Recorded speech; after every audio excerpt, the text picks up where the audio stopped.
पिछली वीडियो में हमने जाना पिट्स इंडिया एक्ट ऑफ 1784 के बारे में और आज की इस वीडियो में हम जानेंगे चार्टर एक्ट ऑफ 1813 के बारे में।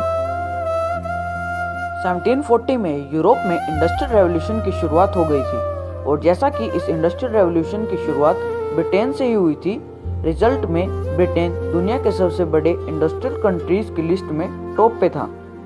बहुत सारी फैक्ट्रीज ब्रिटेन के अंदर लगाई गई और इन फैक्ट्रीज के द्वारा बनाए हुए प्रोडक्ट्स यूरोप के कोने कोने तक भेजे और बेचे जा रहे थे और ट्रेड काफी अच्छा चल रहा था। परंतु उस समय नेपोलियन बोनापार्ट के द्वारा बहुत सारी यूरोपियन कंट्रीज को जीता जा रहा था। ब्रिटेन के बढ़ते ट्रेड को देखते हुए नेपोलियन का अगला लक्ष्य ब्रिटेन था और ब्रिटेन को कमजोर करने के लिए उसने ब्रिटेन को इकोनॉमिकली हार्म करना चाहा। इसके लिए नेपोलियन बोनापार्ट ने एक ऑर्डर को पास कर दिया जिसे कॉन्टिनेंटल ब्लॉकेड कहा जाता है। इस ऑर्डर में उसने यह कहा था कि कोई भी यूरोपियन कंट्री ब्रिटेन से ना ही कोई इंपोर्ट करेगा ना ही कोई एक्सपोर्ट करेगा।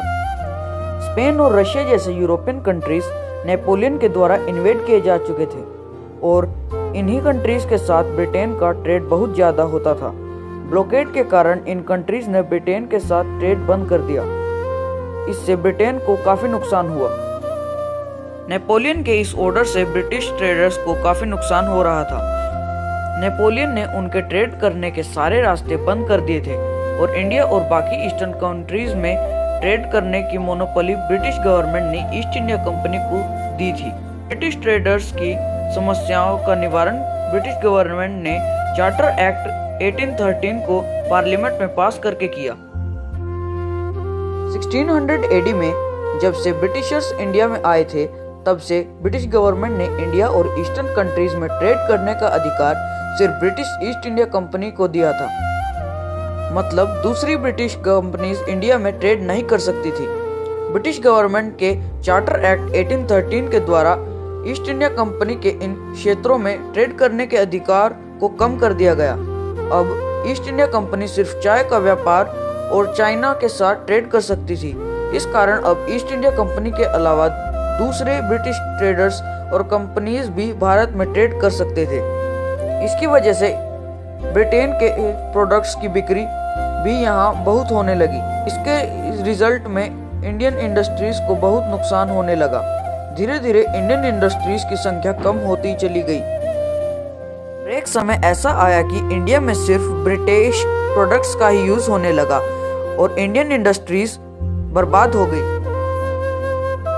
पहले कमर्शियल ट्रेड टेरिटोरियल एरिया से लिए जाने वाले टैक्स और सोल टैक्स को ही इनकम माना जाता था। अब इस एक्ट के द्वारा बदलाव करके कमर्शियल ट्रेड को अलग और टेरिटोरियल एरिया से लिए जाने वाले टैक्स व सोल टैक्स को अलग अलग कर दिया गया।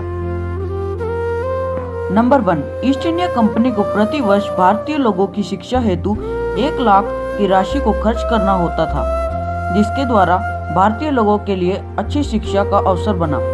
भारतीयों के लिए अच्छे स्कूलों का निर्माण किया गया, अच्छे शिक्षकों को नियुक्त किया गया, अच्छी किताबें प्रदान कराई गई। नंबर 2, अदालतों की शक्तियों को भी बढ़ा दिया गया। पहले सिर्फ भारतीयों पर ही मुकदमे चलाए जाते थे, परंतु अब भारत में रहने वाले यूरोपियन ब्रिटिशर्स पर भी मुकदमे चलाए जा सकते थे।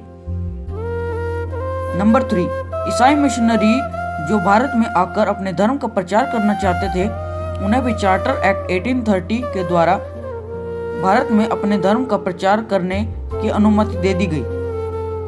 अगर आपको हमारी वीडियो इंफॉर्मेटिव लगी हो तो इसे लाइक करें, हमारे चैनल को सब्सक्राइब करें और इसे अपने दोस्तों के साथ शेयर करें। आज की वीडियो में बस इतना ही। धन्यवाद।